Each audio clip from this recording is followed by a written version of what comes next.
Satara Stratton disappeared on Tuesday, November 22nd, 2011. When a person disappears without a trace, often the most critical information is hidden in their actions and words from the days before they vanished. Satara Stratton's last known whereabouts may hold the clues to what happened to her. Aspiring actress Satara Stratton leaves her home in Tennessee to try to make it in LA. She really wanted to do independent films. She had a desire to direct, a desire to write. She stays in regular touch with her mom, but then suddenly stops. I knew there was something wrong. Sharon Stratton launches a dogged search to find her only child, facing the hard truth of her daughter's drastic decline. She'd been on a downward spiral for a while. And looking deep into the seedy side of a star-studded city. So many young women come out here and seek fame and fortune, but there's many more people that are looking to prey on somebody like that.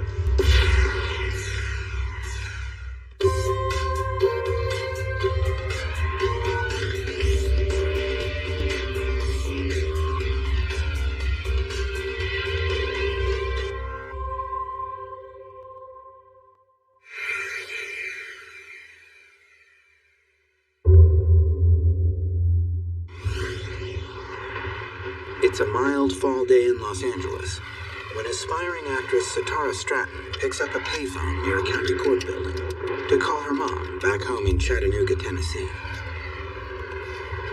Mom, it's me. She had called to tell me that she was wanting to come home. For university professor Sharon Stratton, the news is a welcome relief. For nearly a year, Sharon had watched from afar as her daughter struggled with health and legal problems in her adopted home of Los Angeles.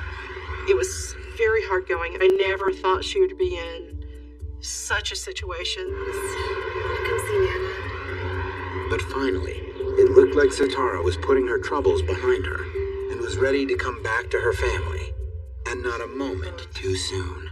My mother was very sick at the time, so we were working out arrangements so that she could come home and visit her grandmother. Sharon wastes no time putting together a plan to get her daughter back to Tennessee. If not for good, then at least for a much-needed visit. We talked for about 45 minutes on what we needed to do. Then Satara says she has to hang up, promising to call back in 15 minutes. But the call never comes. Time kept going on, and there was no contact. For any other mother, a missed call from her grown daughter wouldn't necessarily raise alarms. But knowing the kind of trouble Satara had faced in the last year, Sharon is deeply concerned. She didn't call right back, and I knew there was something wrong. Over 2,000 miles away, in the endless sprawl of Los Angeles, it seems like Sharon's worst fear has come to pass.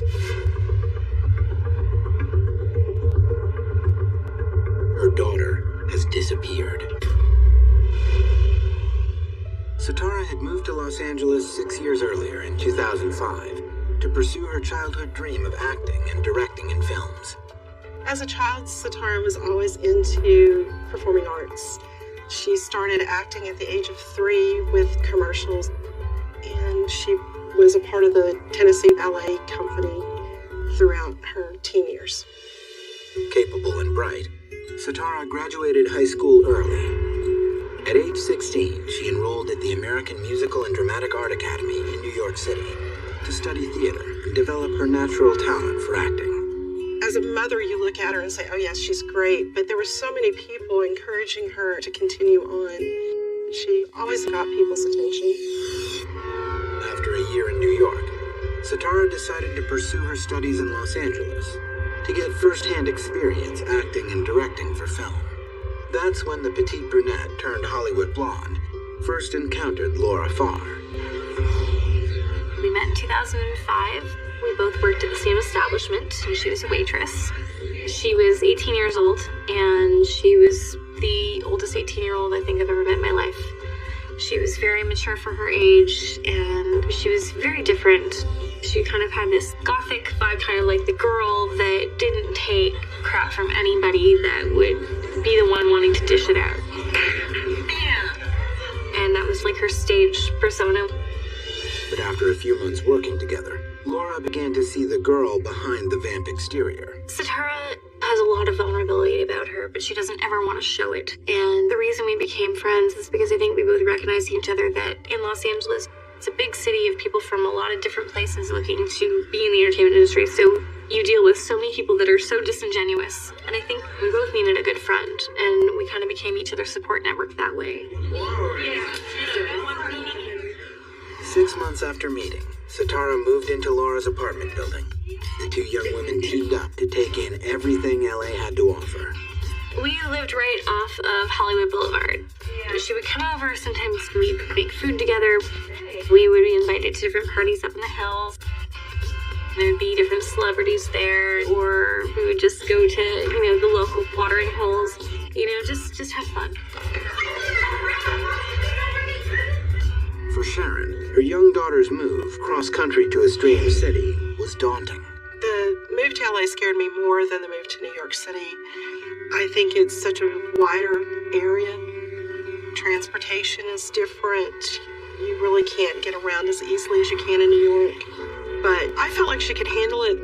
Her dad lived near San Francisco, so his being within the vicinity made it a lot easier in my mind. More importantly, Sharon was certain Satara's determination to succeed in the movie business would keep her focused. She didn't go out with stars in her eyes. She had her set goals. So I felt like as long as she was pursuing what she wanted, she would do okay. Satara wanted to act, she wanted to direct, she wanted to be involved in the entertainment industry and really, put her mark on it. For Satara, spending time in college classes didn't seem like the way to make that mark. She very rapidly decided that there were quicker ways for her to make money working as opposed to going to school. And she was just going to make it. But succeeding in a town where almost every young beauty is competing for the same opportunities would turn out to be far tougher than even the most mature 18-year-old could imagine.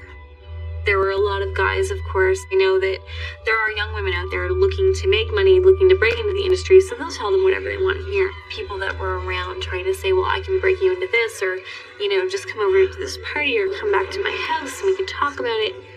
I think that weighed on her quite a bit, but she didn't ever want to admit that it wasn't going completely well. Now, 6 years later, Sharon is painfully aware that things had not gone as Satara planned. And after 24 hours with no contact from her daughter, Sharon fears Satara is in some kind of trouble. That's when I called the police. Coming up, Sharon Stratton is eager for help in finding her daughter. But she's worried no one will look beyond Satara's troubled past. Everyone around me was telling me, well, she just is a drug addict. She wants to do drugs.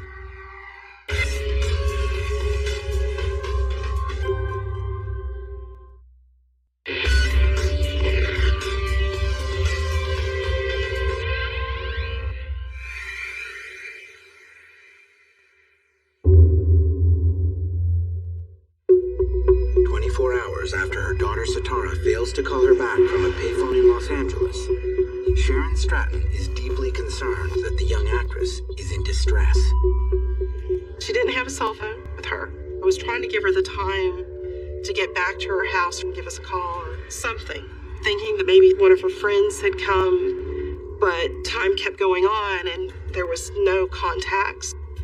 Sharon reaches out to Satara's neighborhood police department for help. I'd like to report a missing person, please.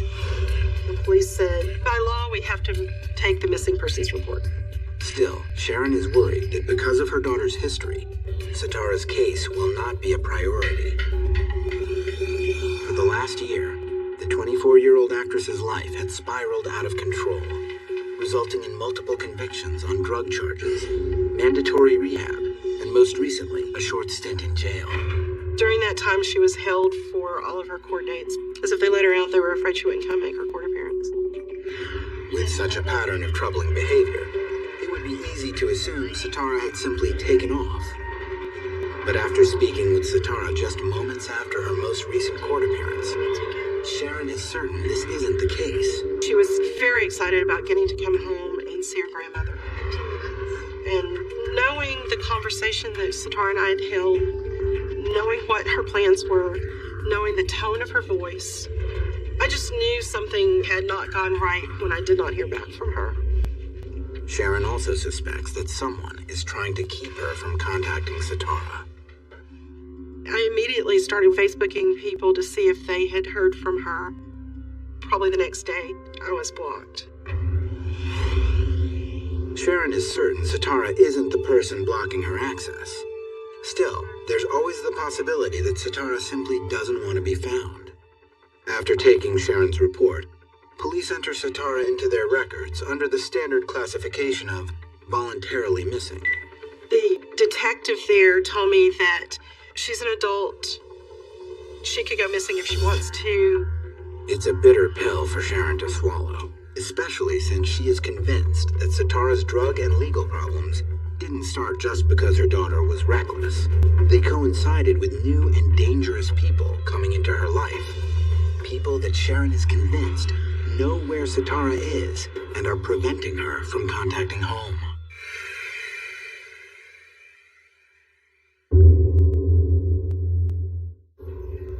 Years after moving to Los Angeles, Tennessee native Sitara Stratton, now going by the stage name Sitara Silver, was living her dream. Cut! Okay, alright, that was great. After initially struggling to make contacts and book acting gigs, she had found a niche doing indie films with a group of fellow LA transplants who socialized in the bars and clubs of West Hollywood.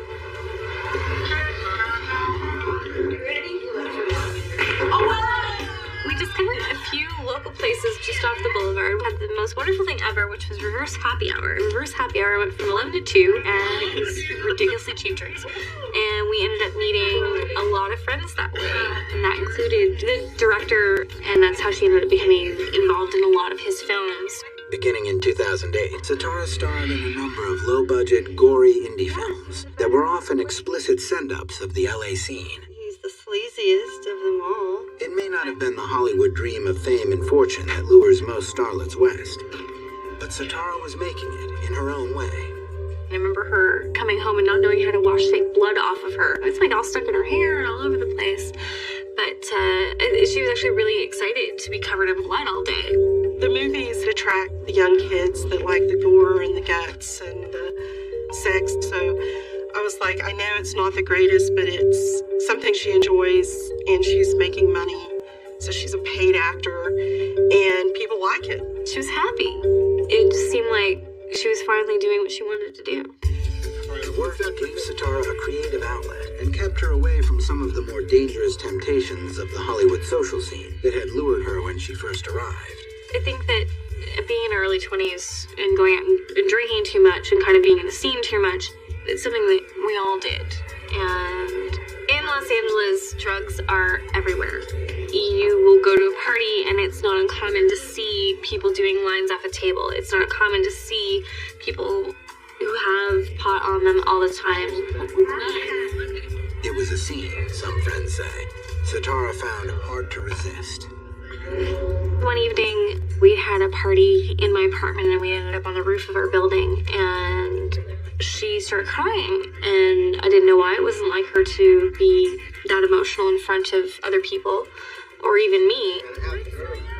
And I asked her what was wrong. She said that no one had noticed she'd been using drugs. Smoking pot and using cocaine. She was really upset and admitted, I'm not where I wanted to be, which was hard for her to admit. She said, I don't think anyone would notice if I died. And I said, we would notice, and I don't want to have to call your mom to tell her that you're dead. And from there, she actually said she didn't want to use anymore. And it seemed like for a long while, she calmed down.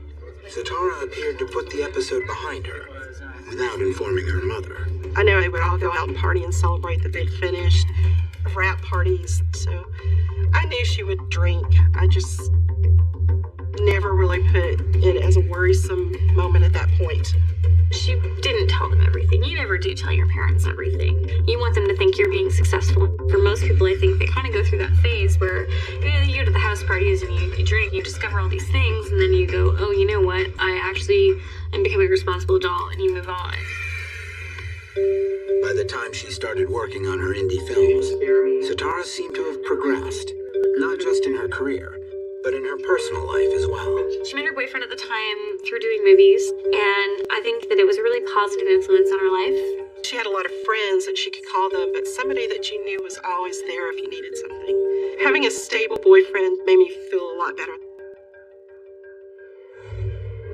But by the summer of 2011, only 1 year later, everything had changed.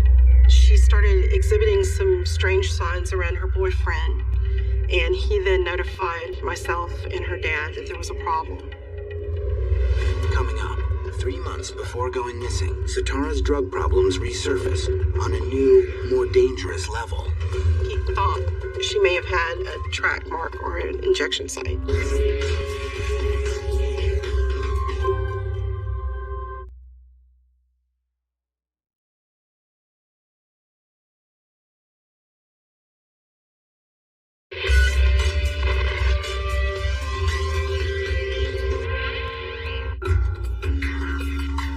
After finding some early success in LA, a string of bad luck was transforming Sitara Stratton's Hollywood dream into a nightmare.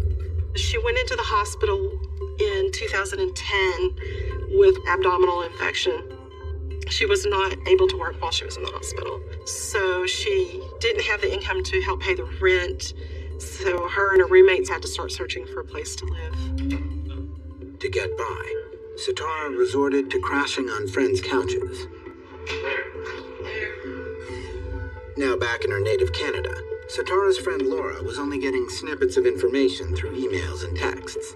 But she got the impression that Sitara had a handle on her situation. She didn't really disclose to me her living situation or what was going on with her job, and I think because she wanted to show me she was doing okay and I didn't have to worry. It's an impression her mother also shared. During this entire time, she had not given us any indication of anything seriously wrong. Hello? Which is why everyone was stunned when Sitara broke the news that she had gotten arrested. Finding out that she was arrested, I'm freaking out. What on earth could she have gone to jail for? What did she do? In September 2010, Sitara is found guilty of possession of narcotics. I was aware that she'd been taken in by the police a few times. She sort of said, I got into some trouble and I'm dealing with it. But there were signs that Sitara was in much deeper trouble than she was letting on, and that the people she had been staying with could be mixed up with far more dangerous substances than the usual LA party drugs. At the time, she was different than anything I'd ever experienced with my daughter. I can't quite understand what you're saying, honey. She was talking different. She was rattling on about things that she never did before. I was thinking maybe someone else was giving her drugs, but we really didn't have a clear picture. Something's wrong. With one criminal conviction already under Sitara's belt, Sharon wasn't taking any chances. She urged Sitara's father to drive down from Northern California and get their daughter some help. Her dad came down when all this occurred, and he got her in a new apartment. She was going to AA meetings with her friends, and she was basically doing a whole lot better. Laura, however, wasn't convinced. When she returned to LA for a visit in the spring of 2011, she was disturbed by Sitara's appearance. She met up with me at a bar, and she just didn't seem like herself. She looked like she'd been on a celery diet for about a month. She was really, really underweight, looked a little gaunt. She looked like she needed sleep, and she didn't seem happy, but she said, no, I'm fine. But things were far from fine. In August 2011, Sitara's boyfriend contacted her parents to let them know that he believed Sitara was addicted to heroin. What's wrong with your arm? He thought she may have had a track mark or an injection site. Nothing. That's when we knew that there was a problem. Those close to Sitara say the news was a total shock. I had no knowledge of her using any drugs that were that harsh before. I would have been much more concerned. To find out that she was doing heroin was devastating. The worst nightmare that a parent can have. The revelation was also devastating to Sitara's relationship. After months of standing by her, her boyfriend told her he didn't want to see her again. When they broke up, it kind of seemed like she really spiraled. From August to October 2011, Sitara went in and out of rehab, was hospitalized for her drug abuse, and was convicted of 3 more counts of drug possession. For Sharon, Sitara's complete and utter deterioration was baffling, and she felt there could only be one explanation. Someone in Sitara's life was keeping her in this situation, and she thought she knew who it was. These weird things were happening. I felt she didn't do it by herself. Sharon believed a man who befriended Sitara on the set of one of her movies in 2010 was the person enabling her daughter's heroin habit. This guy was apparently working lighting, and he had a car, and no one else she knew had a car, and she needed somebody to take her to her court appearance. And that's how they became friends together, as far as I knew. According to Sharon, Sitara's friendship with this man coincided with her downward spiral. She says each time Sitara would complete a stint in rehab or be released from lockup clean, this man would appear and Sitara's drug problems would begin again. He knew her every move, and no matter how we tried to keep her safe, this guy, everywhere she's been, has been there.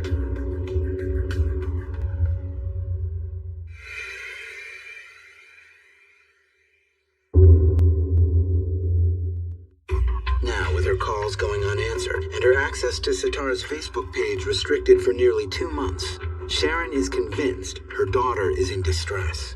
No matter what she did, I always talked to her on the telephone, sometimes 2 or 3 times a day. I knew that she would answer if her phone was working. Her fear is that Sitara is with the man she considers responsible for her daughter's heroin addiction, and that this man is somehow keeping Sitara from getting in touch. I didn't feel like it was her will. She wasn't there voluntarily. I knew after 2.5 months, there was no way she wouldn't have contacted me. Desperate for help, she reaches out to anyone in California she thinks can aid her search. I was using the private investigator who was her bail bondsman. I was contacting her attorney. I was finding any police officer in LA who had an email address, and I was bombarding them with emails. Can you find the person that will help me find my daughter? But she still gets the feeling that no one is taking her concerns seriously. Everyone around me was telling me, well, she just is a drug addict. She wants to do drugs. She wants to be with him. It's an assessment Sharon simply cannot accept. I knew in my mind that was not true. Not Sitara, not the way she was so close to family. And what she really wanted out of life, that was not Sitara. She wasn't that kind of person. For Sharon, there could be only one other reason why Sitara would stay out of touch for so long. It was towards the end of January that the bail bondsman said, after 3 months, we usually start considering people dead. I always had the fear, but I just in my heart felt like she was still alive somewhere. When Sitara's beloved grandmother passes away, and Sharon's appeals to her daughter still go unanswered, Hi, it's she me. begins to have doubts. If you get this, please give me I knew that if she had heard about her grandmother, she would have contacted. And to know that she missed the one thing she wanted to come home to. At that point, it was becoming much more difficult, much more hard to deal with and bear with. Coming up, for months, Sharon has believed that Sitara has been out of touch with both friends and family, until evidence turns up to suggest otherwise. I sent her a text message and just said, are you okay? And I did get a reply. Get more Disappeared online at investigationdiscovery.com.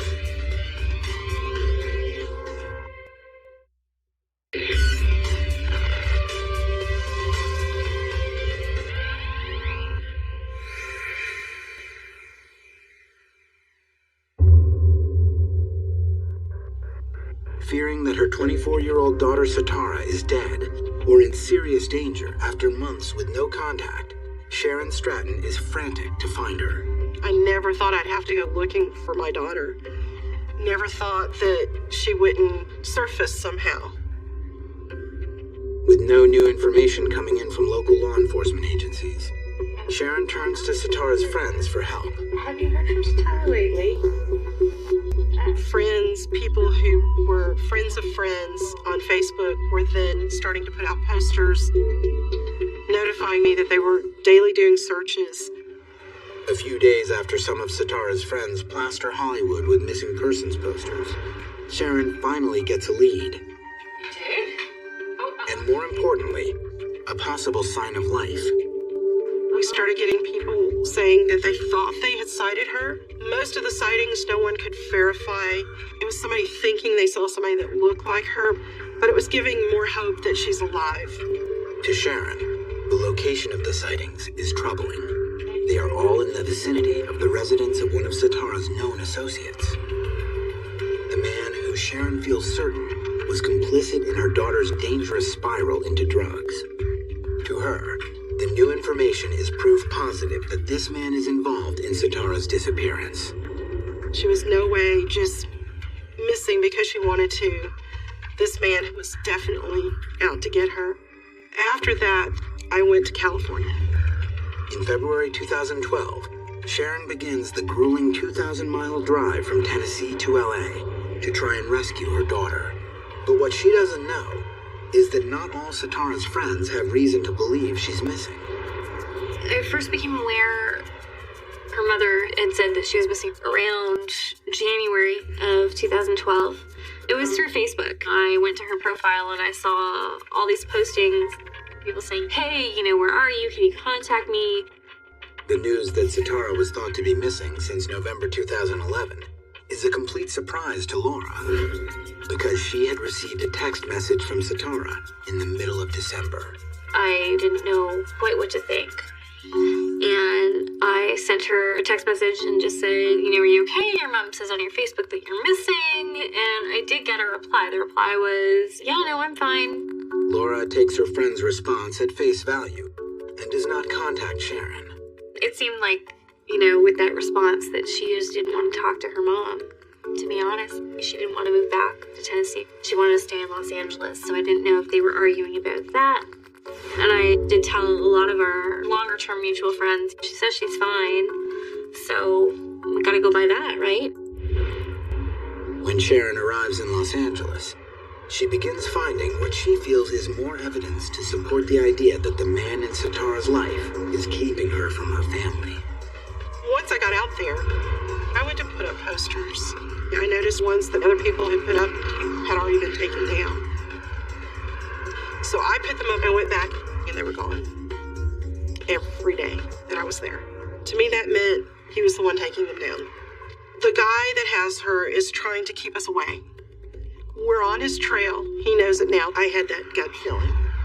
But after a week searching the streets of Hollywood for her daughter, she turns up no further leads. Sharon is forced to return home, concluding that the only way she'll know anything for sure is if someone can see past Sitara's history and launch a formal investigation. This case came to my attention in late February through an email from Sharon. And in that email, there was a couple of points that piqued my attention. That is that Sitara might be in the Hollywood area. That was number one. Number two, there was a named individual that was in her company. So I wanted to see what that individual was all about. When Detective Carmine Sasso of the LAPD Adult Missing Persons Unit begins looking into this man's history, he's concerned by what he finds. That information turned out to be that he was on the Megan's Law website as a registered sex offender.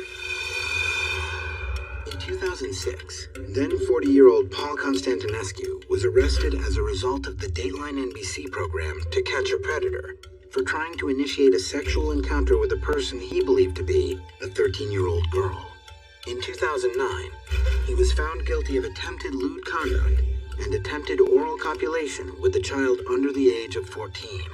He served under a year in prison and was required to register himself as a sex offender. Being a registered sex offender, obviously, there's an open door for more crimes to be occurring, and that's why it raised the urgency level. We needed to find him, talk to him. Hopefully, in finding him, we would find her. On February 27th, Detective Sasso issues an official LAPD press release seeking information on the whereabouts of both Satara Stratton and Paul Constantinescu. Almost immediately, the story is picked up and run on national and international news outlets, where Satara's friend Laura catches the story. When I saw her mugshots, I felt like she'd been on a downward spiral for a while, and she was probably telling her friends that she was okay and life was wonderful when there was clearly something more going on. Despite having heard from Satara via text a little more than a month earlier, Laura is greatly troubled by the information in the news reports. I had no knowledge of her becoming acquainted with Paul until everything kind of broke and her mom was saying to the media that, she was missing. Eager to know if her friend is okay, she again tries contacting her. But this time, she gets no Hey, response. Satara, it's me. I was like, hey, sweetie, your mom says you're missing on your Facebook wall. I'm a little bit concerned, let me know. And then from there it was, hey, you're not responding. What's going on? I'm worried. You need to call me back now. And it's not just Laura who's worried. You other people, her former roommate, some ex-boyfriends, No, I haven't seen her. my former roommate, some of our friends saying, we haven't heard from her. And that's when I started getting concerned. It wasn't just her not talking to her family, it was her now not contacting her friends. It started to become very real that she could be absolutely missing and into something bad. New at 6 o'clock. Coming up, as press coverage starts generating new leads, the signs are not good for Satara. I showed him the pictures of her, and I asked him point blank, is she dead?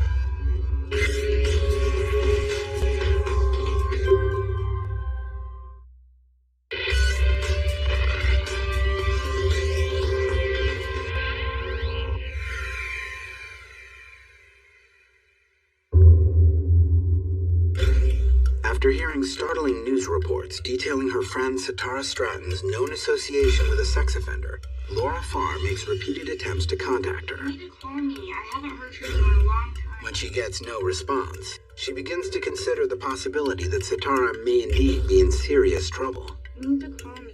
Satara, partying, never got to that point where she wasn't talking to us, where she wasn't responding. That's not her just falling off for a couple days and going on a bender to Vegas. This person hasn't been in contact with anybody. Hi, is this missing person? Laura gets in touch with LAPD detective Carmine Sasso and tells him everything she knows.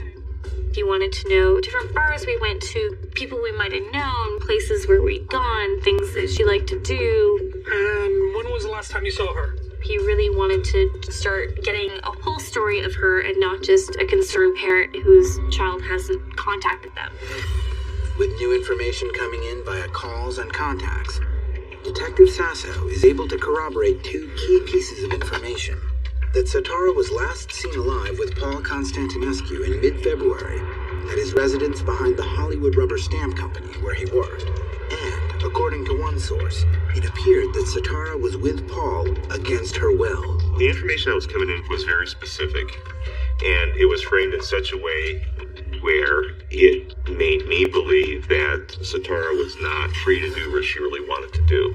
And that's why it became more urgent to try to locate her. At this point, Paul Constantinescu has not been accused of any crime. And because the tip is 3 weeks old, Detective Sasso has no authority to search Paul's home or business. All he can do is to try and locate Paul and convince him it's in his best interest to help them find Satara.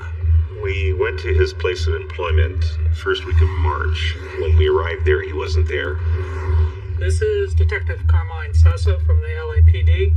I tried calling Constantinescu on the phone, and he never returned my calls. I left detailed messages. I text messaged him. Nothing at all. So Detective Sasso turns to his last option. I finally called his probation officer and asked for her assistance in having him cooperate with us. And right after I did that, I got a call from Constantinescu, and I advised him that we would be having an interview at the police headquarters on a specific date and time. Back in Chattanooga, Sharon's wait for word of her daughter's fate is agonizing. I wanted to turn around and go back to California so bad, thinking maybe I should have gone in and forced my way into this rubber stamp company.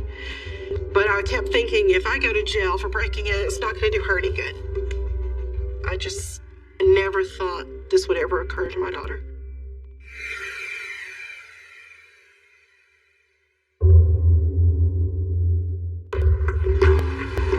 At 12:30 p.m., Detective Carmine Sasso sits down with Paul Constantinescu to talk to him about Satara Stratton. In this particular interview, my strategy was to start off with a list of questions, basically to see if he was telling the truth. A lot of the questions I already knew the answers to through my research of his background, so I wanted to see what his response would be. After spending about a half hour getting a read on Paul, Sasso steers the conversation to the missing girl.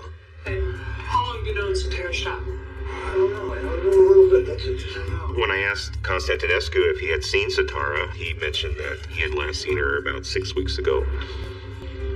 She had come around asking for money, and he didn't have any money to give her, and she was on her way. He said he hardly knew her, basically telling me that their relationship was very brief and very distant, which I didn't believe. I didn't think he was telling the truth. Detective Sasso decides to ratchet up the pressure.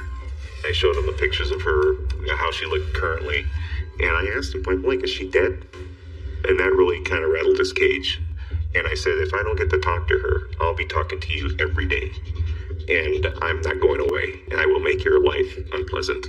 And with that, he started to jibber jabber about, well, I'll check around the neighborhood and see if I haven't seen her or whatever. If you give me some of your business cards, I can ask around and see. I threw a couple of business cards at him. I said, you do that, because I'm not going away. With that, Detective Sasso concludes the interview, We're done. and Paul leaves. And 2 days later, she shows up at Cedars-Sinai Hospital with a heroin overdose. After months of searching, Sharon Stratton's daughter Satara is found alive. Hello? Yes? The phone rings and it's Cedars-Sinai saying, you'll never believe this, but we have Satara here in the hospital. It was amazing. Thank you. Is she okay? But the news is not all good. Satara is in tenuous condition and has visible injuries. When I first saw Satara at the hospital, she looked pretty bad. She appeared to be really worn out. She appeared to have what looked like cigarette burns on her arms, some scarring. Do you remember how you got to the hospital? I got an initial statement from her, and when I asked her at the end of the interview, is there anything else you want me to do? She told me to make sure I call her mom. You call my mom. 2 days later, Sharon Stratton is reunited with her daughter. She comes in this hospital gown and she just looked like death warmed over. And I just ran over to her and hugged her and held her for as long as they would let us. Satara looked at me and she said, I love you, I missed you. I love you too.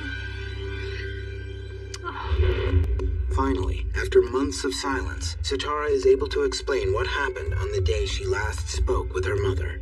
After I hung up the phone with my mom, and he was there to pick me up, and we drove off, I really didn't think I had another option. I had nowhere else to go. My mom was still back in Tennessee. My dad was in San Francisco. And he shot me up right there in the car, and it was like, I want more, and that was that. And then it was like I couldn't get away from him.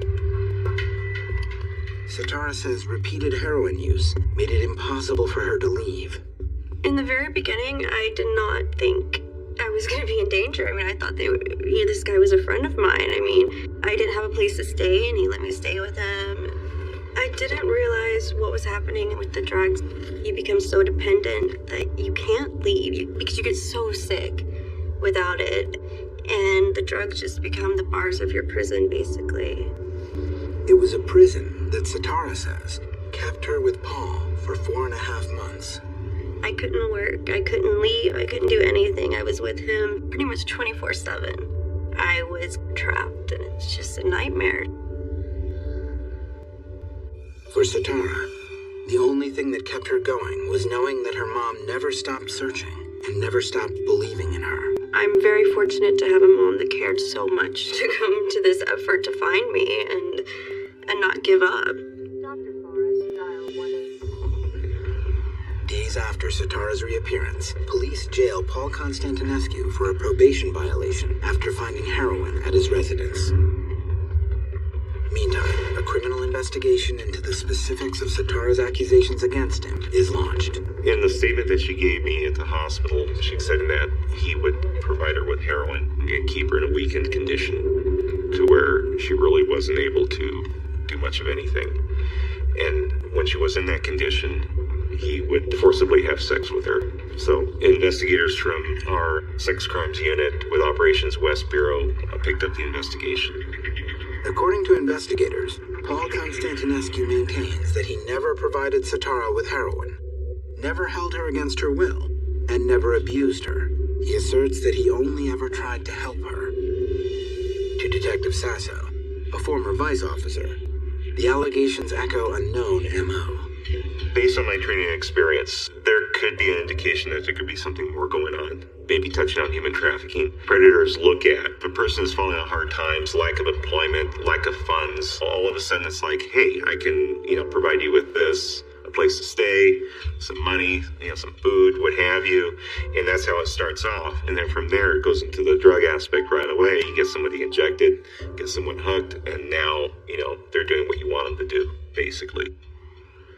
Investigators and the LA County District Attorney's Office have yet to make any definitive conclusions about the case. In April 2012, Paul Constantinescu is released on bail while the investigation into Sitara's accusations continues. For Sitara's close friend Laura, who heard from her twice when she was presumed missing, it's still hard to understand exactly what happened. In hindsight, I can't be sure now if it was her texting me. If somebody had her phone or access to her Facebook, you don't know. I think maybe for the first while she might have been voluntarily missing, and it might have turned into something more serious. Anybody could fall in with the wrong people. Anyone could be in a situation they can't get themselves out of.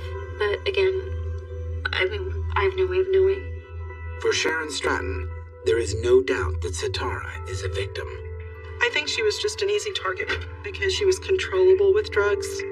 Whatever the circumstances leading up to her disappearance, to Detective Sasso, the most important thing is that Sitara has been reunited with her mother and is in recovery. From our perspective, regardless of what your background is, you're still missing. You're a person, you're a human being, and you're part of a family. You need to be found. More than 4 months after Sitara called, wanting to come home, Sharon Stratton finally has her baby back in her arms. Family is the most important thing. And I think the family helped her more because we were able to remind her what her past was like and not what she'd become. My hope is she gets to do what she wants to do at her own pace.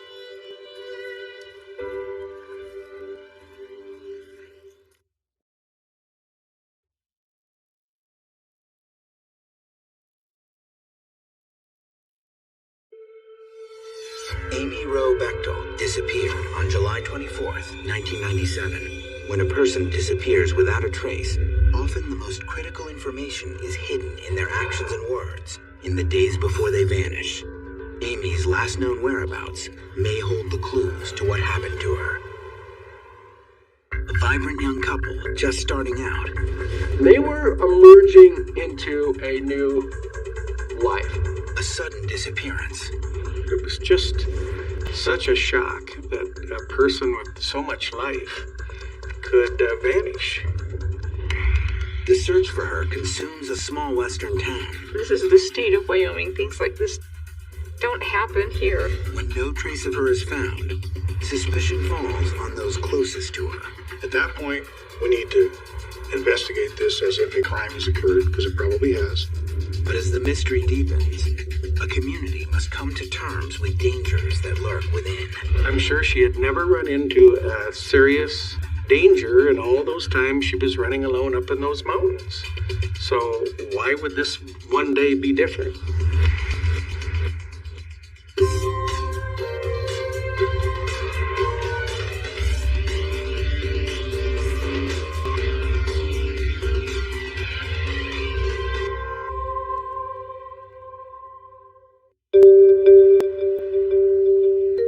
July 24th, 1997. It's another spectacular summer day in Lander, Wyoming, a small town nestled just to the east of the Wind River mountain range, about 150 miles southeast of Grand Teton National Park. Lander is one of the best kept secrets in the country. We sit a mile above sea level. We have a population of around 7,000 people in the city limits and another 5,000 in the surrounding area.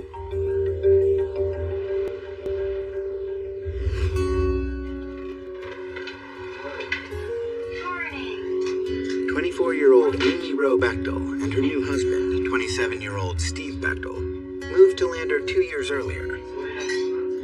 They both work part-time at a local sporting goods store and are excited to have the day off.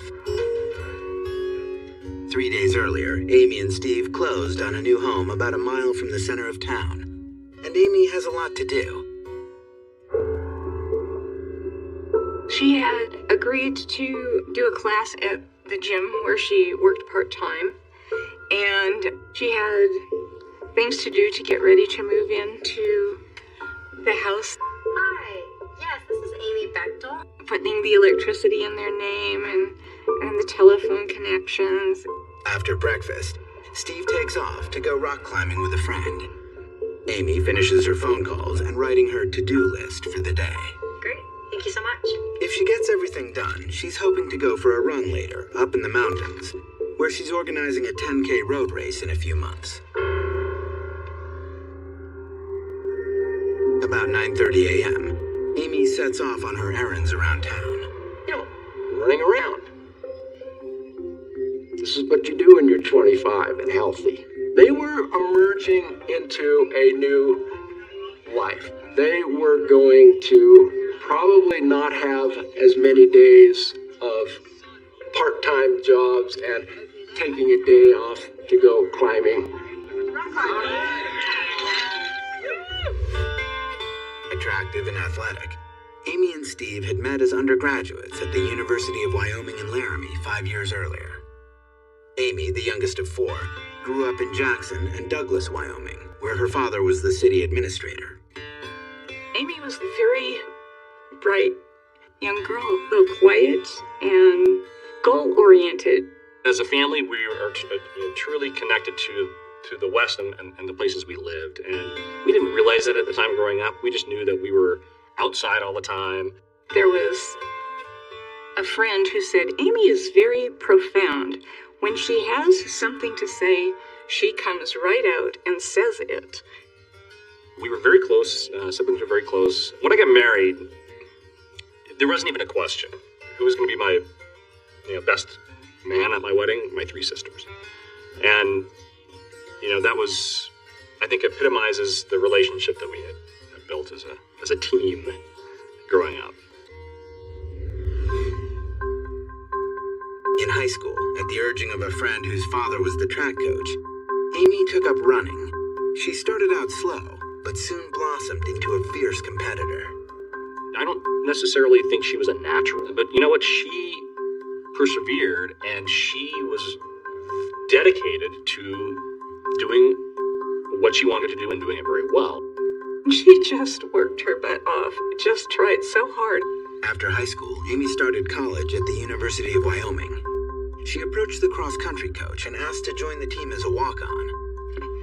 Not only did she exceed their expectations, she became the #1 runner for the University of Wyoming. In Laramie, Amy became a star, winning every race in sight and eventually setting the school record in the women's 3,000 meters. In 1996, she flew to Boston to compete in her first marathon, finishing in 3 hours, 8 minutes, 33 seconds, just 41 minutes behind the women's winner.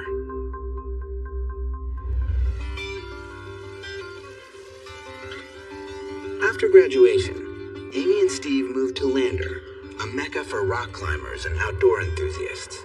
We have some very unusual mountains. Lander has spawned some of the best climbing people in the country. One of those climbers was Todd Skinner, a world-renowned free climber. Todd and his wife, Amy Whistler, rented a cottage to Amy and Steve on Lucky Lane, home to a number of other climbers. Steve became close friends with Todd and a trusted member of his climbing team. You know, they were part of definitely the outdoor community. Steve is a terrific climber, and I think Amy did some, and she certainly had the build for it, but she was mainly a runner. By the summer of 1997, Amy was thrilled that she and Steve had finally purchased a home of their own, and she was ready to embark on the next phase of their life together. You know, the old joke that you never see a happy jogger, but Amy was a happy jogger, only she was a happy runner. I mean, she wasn't jogging, she was flat out moving. But she would always wave and have seemingly a smile on her face. I mean, she was enjoying life to the fullest.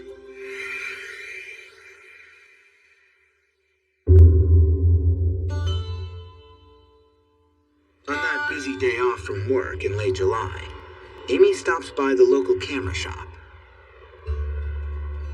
She needs to pick a frame for a photograph she is planning to submit to a competition, so she asks the owner of the shop to show her a few options. She stays in the shop for about 5 minutes.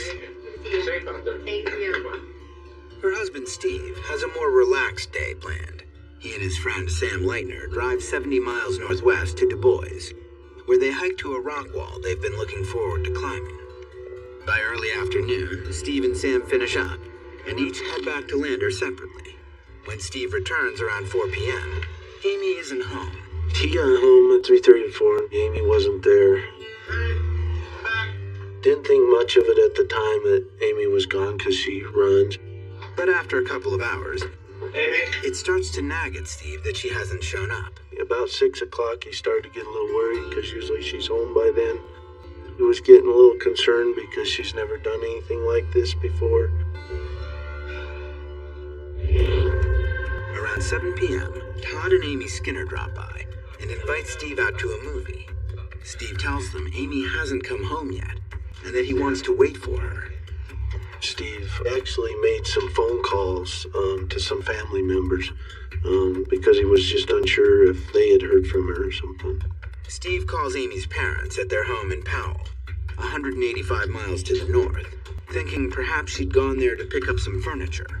He said, "Hey, Joanne, is Amy at your house?"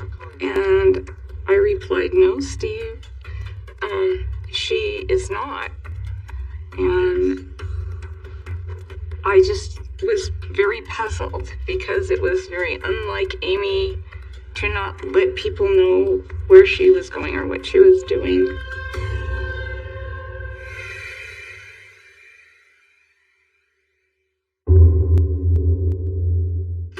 When Todd and Amy Skinner return from the movies, Amy still isn't home, and Steve is in a near panic. And these being practical folks, they jumped in the car and said, "Let's go find Amy." The Skinners head out toward the mountains where they all know Amy liked to train. Steve stays home and calls the police. The Skinners search along the loop road that leads into the Shoshone National Forest, about 20 miles outside of town. As they reach a remote area called Burnt Gulch, way up in the higher elevations, the Skinners make a promising discovery. Amy's white station wagon is parked by the side of the road. Immediately, they said she broke her ankle, or some equivalent. Let's go find her. Amy, Amy, Amy. Amy's car is unlocked. On the passenger seat are her sunglasses, her to-do list, and underneath, her car keys. Keys were inside the vehicle still. It was just parked. They searched inside the vehicle looking for any type of anything that would show where Amy might be. Todd calls Steve to tell him about finding Amy's car. Steve and his buddy grab flashlights, lanterns, and sleeping bags and rush up to Burnt Gulch. The four friends comb the wooded area near the car, shouting Amy's name over and over. hear back is the wind. Amy is nowhere to be found.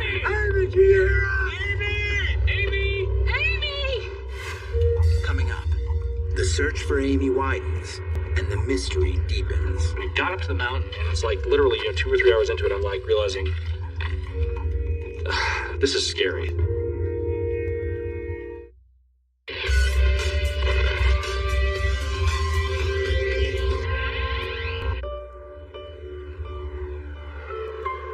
In July 1997, Amy Rowe Bechtel, a 24-year-old competitive runner, completed some errands and then went for a run among the tall trees in the national forest outside of Lander, Wyoming. When she didn't make it home that night, Amy's friends went looking for her and found her car parked by the side of the road, unlocked, with the keys inside.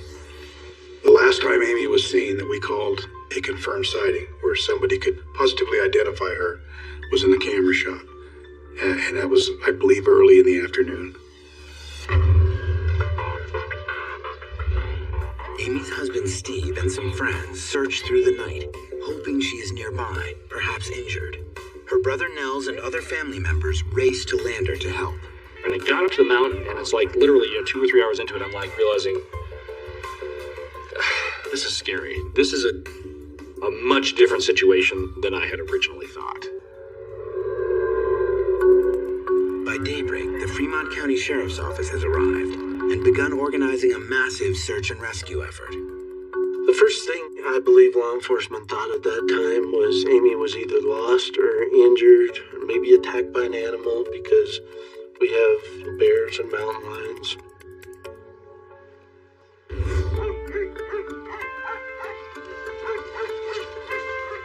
Within just a few hours, the search includes scores of volunteers, including highly experienced mountaineers.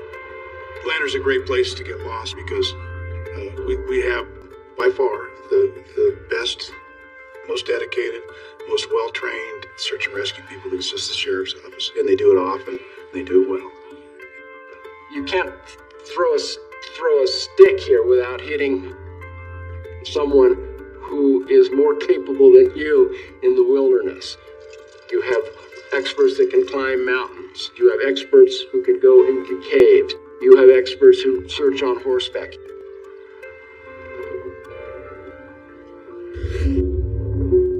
Investigators discover what appears to be a helpful clue. On the bottom of Amy's to-do list, found on the passenger seat of her car, are milepost descriptions of landmarks along the Loop Road in the National Forest. Her notes seem to confirm that Amy was up there mapping the route for the 10K race she was planning. There is also no sign of a struggle or an attack. When we first heard that she was missing and we couldn't find her, I knew that she fell and got hurt or something happened to her. The fact that something worse could have happened to her, my brain did not even go there. As the day goes on, the searchers, now numbering in the hundreds, painstakingly comb the area. They find no trace of Amy. Over the next few days, 20 square miles are grid searched, using additional volunteers, ATVs, horses, dogs, and a helicopter with a heat-seeking sensor. To everyone's disappointment, the searchers come up empty. No blood, no clothes, no evidence at all. The biggest thing they found was that there were no clues.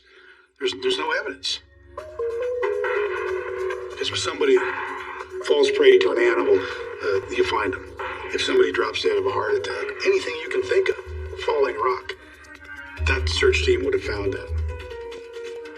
That was the point when I realized, wait a second, we don't have a missing person on our hands. We have a situation on our hands that could be a crime.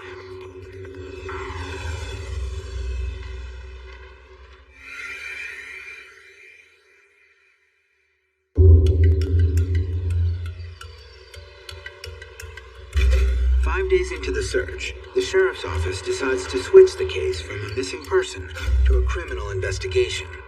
Detective Dave King is put in charge. At that point, we need to investigate this as if a crime has occurred, because it probably has.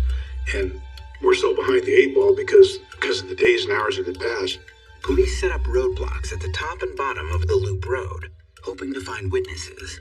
They also worked to establish a timeline of Amy's day. What we start doing is interviewing friends, family members, everybody that knew Amy, everybody that saw Amy. The next day, 25 agents from the FBI offices in Casper and Denver arrived to assist the investigation. We were able to organize teams, go out and do interviews. We started knocking on doors and talking to people all over the country. Meanwhile, Amy's loved ones hang missing persons posters around town and affix yellow ribbons to trees, light poles, and street signs. Her family members are beside themselves with worry. Each day without an answer ticks by at an agonizingly slow pace. It was such an emotional time. It was an out-of-body experience. There's no way that unless someone has experienced something like this, that they would be able to understand. Days pass, and even with the FBI on the case, the search turns up nothing new. At the end of this 10 days or so, the search and rescue people announced that they would be pulling back off of the mountain. And reality kind of started to just hit me that something else could have happened to Amy.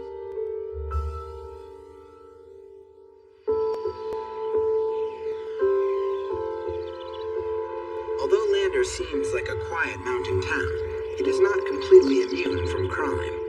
There were a series of break-ins and rapes about a year before Amy's disappearance, prompting a rise in enrollment in women's self-defense courses. And 3 years earlier, a local teenager was shot during a drug deal in a parking lot. Still, people have trouble believing Amy could be a victim of any kind of random crime. This is the state of Wyoming. Things like this don't happen here, and nobody that knows Amy could hurt her because she's such a good person. There is nothing about her that anybody would want to harm. As investigators press on, a few clues begin to emerge.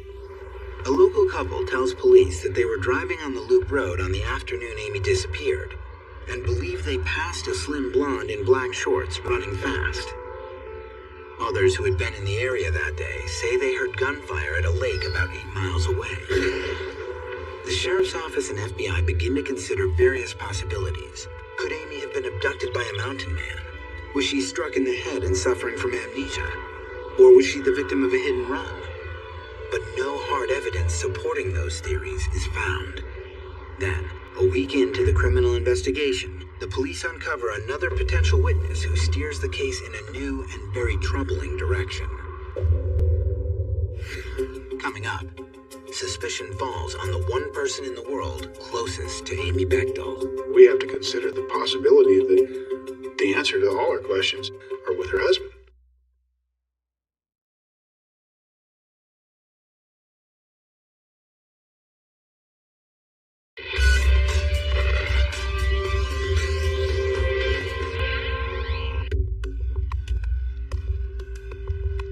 In early August 1997, after 2 weeks of non-stop search and rescue operations, investigators in Lander, Wyoming believe that missing runner Amy Roe Bechtel has fallen victim to some sort of terrible crime. There was just no trace of her. It was a mystery. It was just a mystery. What happened to her? The sheriff's department begins to turn its attention to those closest to Amy. If a loved one disappears, a mate, husband, wife, more often a husband, automatically becomes the number one suspect until you can eliminate that possibility, because statistically, they're almost always responsible. Authorities' suspicions of Amy's husband, Steve Bechtel, are heightened when they interview a local hiker who says she saw a blue pickup truck speed by her on the loop road on the day Amy disappeared. The description matches Steve's truck, and the hiker says she saw a man driving and a blonde woman in the passenger seat. Steve had told investigators repeatedly that he'd been climbing near Du Bois with Sam Leitner that day. The friend also confirmed verbally that Steve had done that, but we couldn't substantiate anything other than, he was probably gone that day. There was a gas purchase on the friend's credit card that day in Du Bois, but That doesn't put Steve there. Coupled with other things, it created some suspicion on our part. Believing that there are a couple of hours that Steve cannot account for, Detective King keeps circling back to him. What's more, when investigators review the 911 call Steve made the night Amy disappeared, they're puzzled by his seemingly lighthearted tone. Hi, this is Steve Bechtel calling. I'm missing a person. And I was wondering if you maybe had an extra. We got to the point where there's enough weird stuff going on here. Let's talk to this guy. Maybe there's an explanation. Maybe we can make this go away, but right now we have to consider the possibility that the answer to all our questions and where this young lady disappeared to and how and why are with her husband. Detective King asks Steve to come in to talk with him and an FBI agent. After we had basically presented the questions we wanted to present to Steve, he was confronted and basically it turned from an interview into an interrogation. The FBI agent tells Steve that he has reason to believe Steve is involved in Amy's disappearance and murder. He appeared to be shocked at that accusation and initially reacted like, I don't know what to say, I don't know what to do. We talked to him, told him we could help clear this up if he would consent to take a polygraph examination. His initial reaction was, I think I can do that. He did agree to take a polygraph initially, but actually walked out of the interview, stopped talking, and ended up getting a lawyer. Steve's attorney advises him not to take a polygraph test. Steve was so intimidated by the FBI, so shocked, as you would be shocked, as I would be shocked, as anybody would be shocked, that you were considered a suspect in the disappearance of your wife. He got scared. Steve came back to us and said basically he was done being interviewed. Still, investigators dig deeper into Steve and Amy's relationship. We learned that, the relationship might not be everything it's cracked up to be. Amy's brother Nels tells Detective King about some concerns Amy's family has about Steve. Concerns that are growing stronger in the days since she disappeared. I think that, her relationship with Steve was very rocky. She went where Steve wanted to go, lived where Steve wanted to live, and did what Steve wanted to do. That was not Amy. That was not the Amy that I grew up with. I was very observant of the fact that Steve was very much in control and that Amy was very compliant. Amy's family had some concerns that he was a little possessive. They had concerns that whatever Steve wanted, Steve got. Even to the fact that if they would go out to eat, she would kind of look at Steve to see what she was supposed to order. Nels also tells detectives about one visit with Amy and Steve when he noticed his sister had some suspicious bruises. My wife asked about the bruises on Amy's arm. The whole question just put this chill on the room. It's nothing. And that's when, Steve got up and stood behind her and put his hands on her shoulders. They had asked Amy, "What's with the bruises on your arm?" Amy had responded, "Oh, Steve gets a little rough sometime." And then Teresa afterwards says, what is up with that? Steve's lawyer says Steve never harmed his wife, and that there is no evidence to support any of her family's claims. He also says Steve had nothing to do with Amy's disappearance.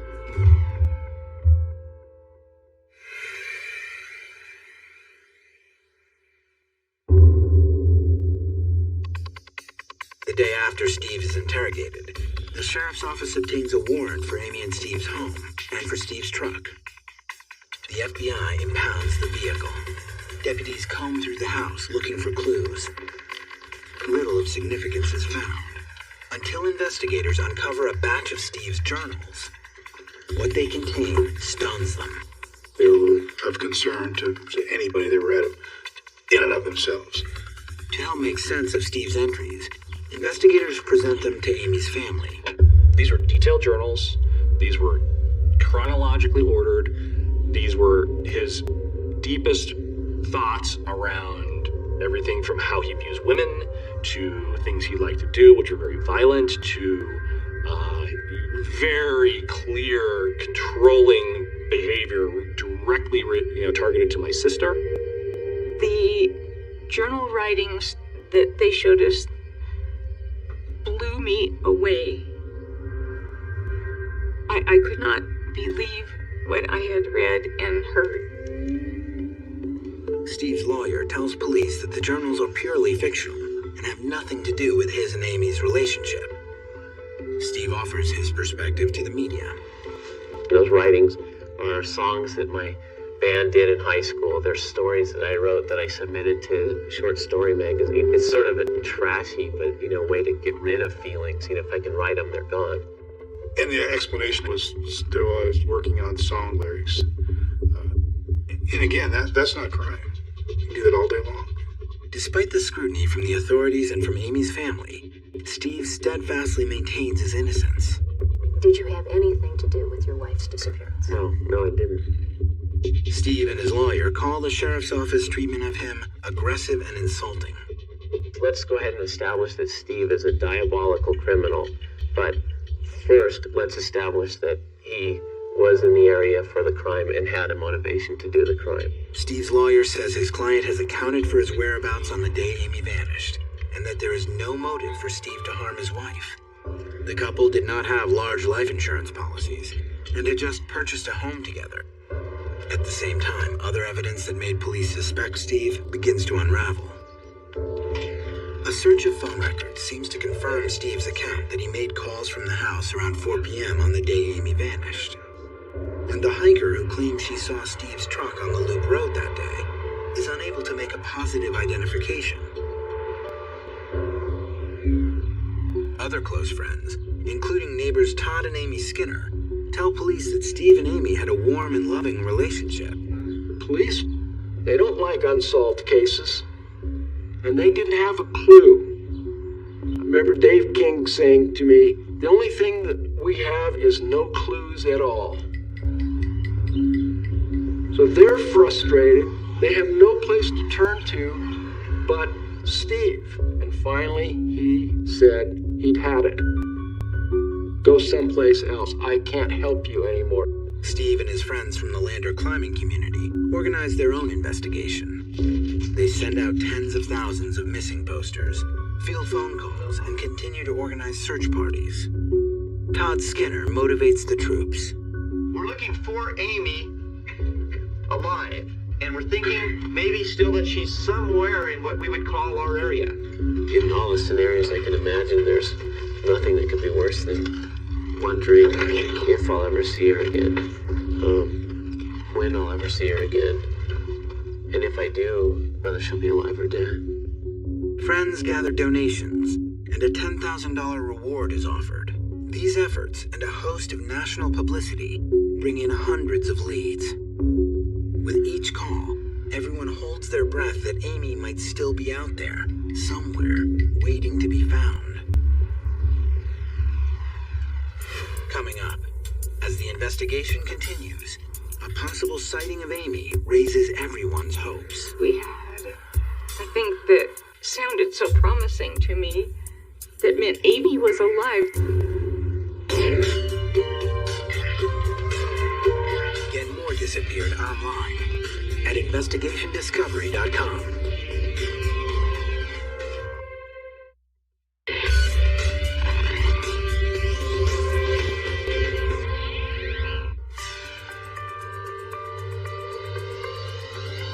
After Amy Roe Bechtel vanished, the 10K road race she was mapping on the day she disappeared is held in the Shoshone National Forest in Lander, Wyoming. Renamed the Amy Bechtel Hill Climb, the race is now a benefit to support the ongoing search efforts for Amy. Over 150 runners take part. It was a beautiful, cool morning, and there were many people who turned out. It was terrific to see how many came. Amy's husband Steve addresses the crowd, urging everyone not to lose faith. Steve said, "We're in this together. We know Amy's alive." And everybody cheered. It was chilling. It was moving. The runners, including Amy's mom, sisters, and nieces, climb the steep mountain and head for Fry Lake. And I started off with the head of steam. My goal was simply to finish the race. I made it all the way to the end, and I wasn't quite the last one. Although Steve and Amy's family are all there is considerable tension between them. At that point, then, Steve ceased any communication with our family. Investigators are also frustrated by Steve's refusal to be interviewed again, and by what they see as a growing lack of cooperation among Steve's rock climbing friends. The climbing community, in an admirable way, are a very close-knit community. They do anything for each other. They knitted themselves together and became very protective of Steve. In early September, authorities learned that there may be an opportunity to collect evidence from an unusual source. Acting on information from NASA, the FBI requests images taken by the Russian space station Mir. The Russian space station was actually taking pictures of the loop road when she disappeared, and that it would possibly obtain evidence of what had happened.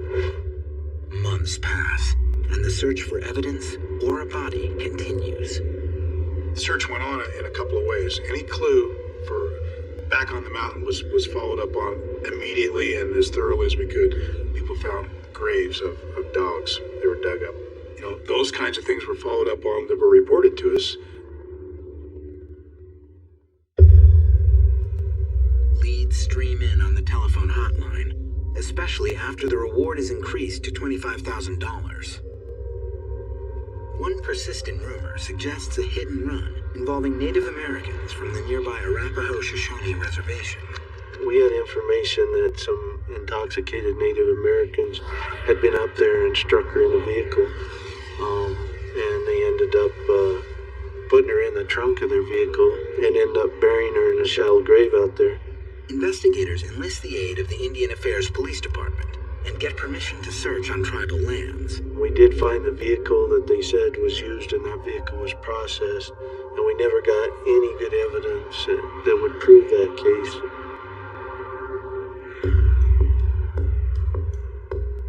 In January, investigators finally received the images they've been waiting for from the Russian space station Mir. But to their frustration, they are unusable because of cloud cover on the day Amy vanished. With each dead end, Amy's family's anguish deepens. In February, they accept an invitation to appear with Detective Dave King on the Geraldo Rivera Show, hoping the publicity will shake loose more leads.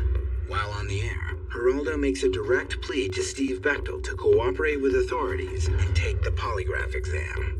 The program does not persuade Steve to change his mind, but it does lead to a new wave of publicity, including the cover of Runner's World and a story in People magazine.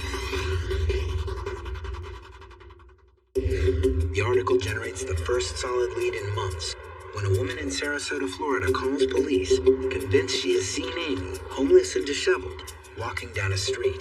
We had a thing that sounded so promising to me that meant Amy was alive. Somebody might have kidnapped her and taken her there. The Sarasota newspaper publishes numerous articles about the sighting, with Amy's photograph, asking residents to help locate her. Wyoming investigators fly to Sarasota to follow up.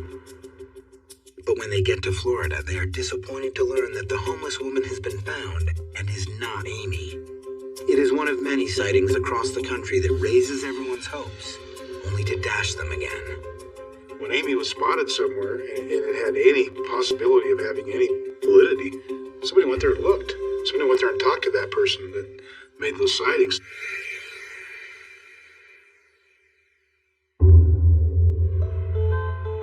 As the one-year anniversary of Amy's disappearance approaches, the sheriff's office makes a renewed effort to search for Amy's remains in the Shoshone National Forest. Teams re-canvass the area surrounding Burke Gulch, and scuba divers are brought in to drag the bottom of Fry Lake. Everyone braces for what they might find. Coming up, investigators begin to suspect Amy's case might lead them toward one of Wyoming's most notorious killers. He's a bad guy. He's rotten. He's on death row in Wyoming for good reason.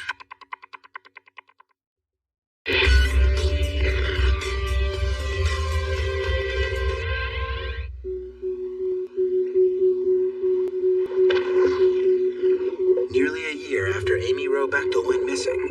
Divers descend into Fry Lake, about a half-mile from where her car was discovered. But after 2 days of scouring the lake, nothing of significance is found, and the authorities declare the search a bust. Fremont County officials continue to pursue leads, but months and then years pass, and there are no breaks in the case. They stopped having someone by the phones every day. The amount of flyers, it finally dwindled.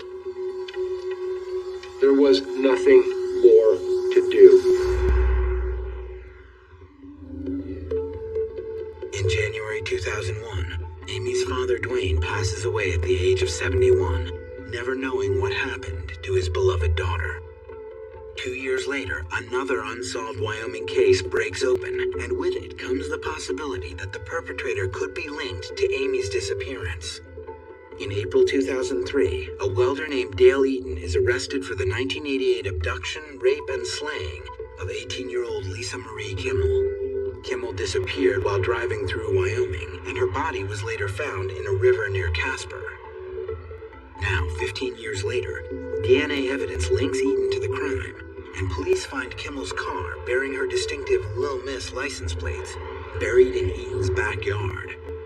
Eaton is convicted of Kimmel's murder and sentenced to death. Authorities believe Eaton may be responsible for more than just one murder. When they did the investigation on the Little Miss murder, the FBI profilers said this wasn't his first murder. Said he's done this before. Authorities discovered that Eaton, who lived nearby, was likely in the Lander area when Amy disappeared. Suspicions are heightened when they discovered that less than 2 months after Amy vanished in 1997, Eaton pulled a gun on a couple he picked up on Interstate 80 after their car broke down. That crime took place only about 125 miles from Lander. So, he's familiar with the area. They believe that there's a strong possibility he has killed others. I think that if you were to look at the odds in terms of with somebody with capacity and intent, he's certainly right up there. Police believe Eaton may be responsible for numerous murders of women, all following a similar pattern. In the years he has been on death row, investigators have tried to talk to Eaton about other victims, including Amy, but he has refused to cooperate.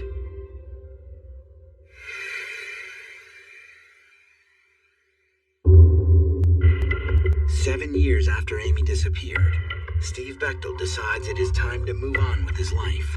He has Amy declared legally dead and gets remarried. I think I was angry more than anything because, in my view, unless we know she's dead, she's not dead. And that is what is so difficult for any parent of someone who goes missing and never knows what happened. We are left in a limbo that it's just really almost impossible to accept. Amy's family makes the difficult choice to transform the standing $100,000 reward into 4 athletic scholarships in Amy's name at the University of Wyoming. More years pass, and the case of Amy's disappearance lies mostly dormant until 2011. In September of that year, hoping to pump new energy into the 15-year-old case, the Fremont County Sheriff's Office asks Detective Sergeant John Zerga to take a fresh look. When she disappeared, there were tons of information that came in.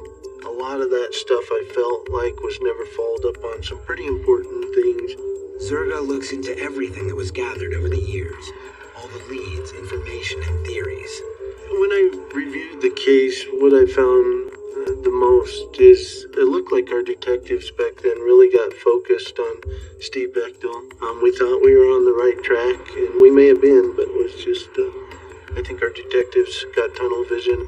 While Steve remains a person of interest, he has never been charged in connection with the case. And recently, he broke his silence and agreed to speak again with investigators.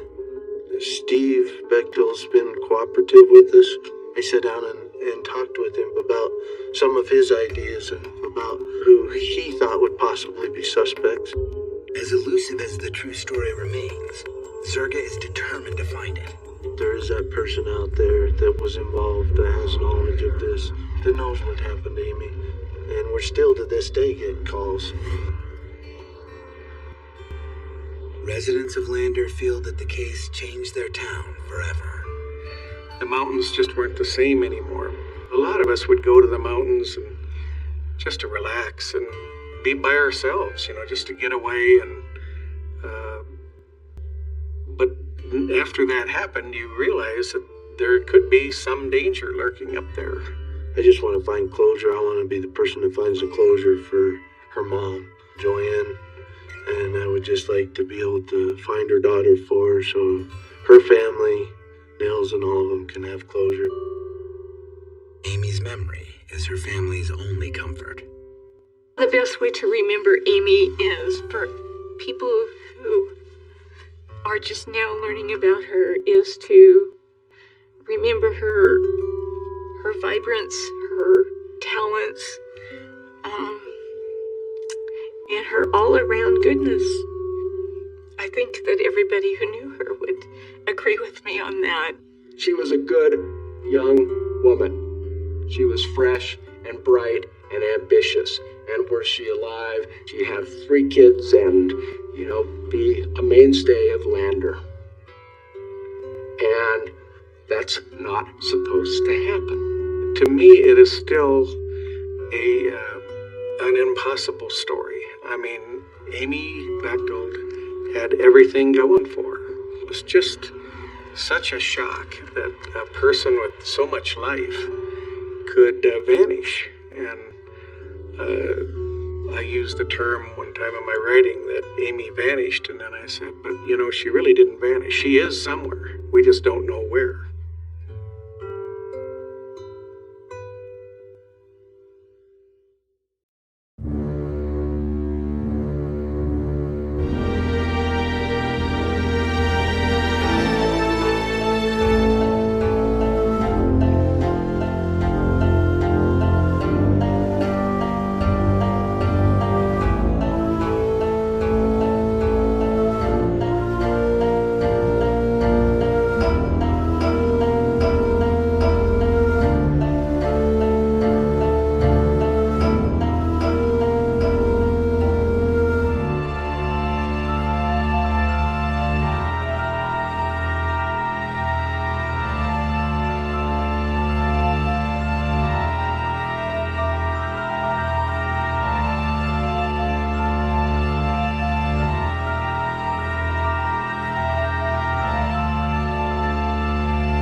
you.